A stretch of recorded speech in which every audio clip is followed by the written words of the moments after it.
a lot of companies really are looking to change or expand the mix of providers that they use.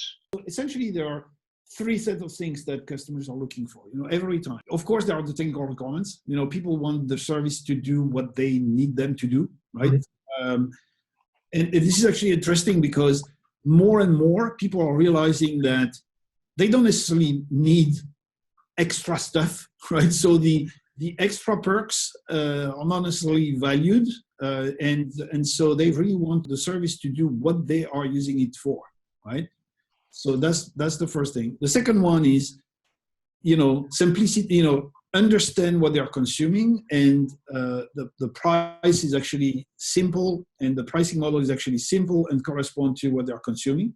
That's it. There is always the saying, the pay as you grow. Well, yeah, pay as you grow for sure, but pay as you shrink is not good, right? You also don't want to be charged for deleting stuff, for reducing your footprint, for taking data out of a cloud, because when you have traffic charges, obviously you shrink, right? When you take your data back, you have to pay for it. Customers really don't like that at all. And last but not least, they want to be sure that the contract that they have is not binding them to something that they don't want to have in the future. They want to have the freedom to come and go, and that's exactly the principles that we've been using at OVHcloud. The other thing that comes out when we're speaking with people is that they want to have support that's provided as part of that contract, so that they can get in touch with somebody to talk through problems, to ask about issues without having to pay extra to talk to somebody. So without having to pay extra is actually an interesting point. Customers are prepared to pay for a certain level of service. It's not that service has to come for free.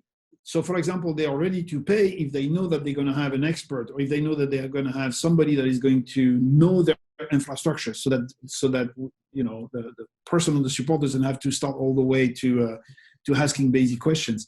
That they are prepared to pay. But once they've done that, they want to make sure that they have access to that level of support, all the time, 24/7, and so on and so forth. So there are multiple tiers of services that we're providing, from the very basic one, you can call someone, all the way up to, we know your infrastructure, we know your workflow, we've helped you to design it. Therefore, if something goes wrong, we're going to be at it right away, and sometimes even proactively.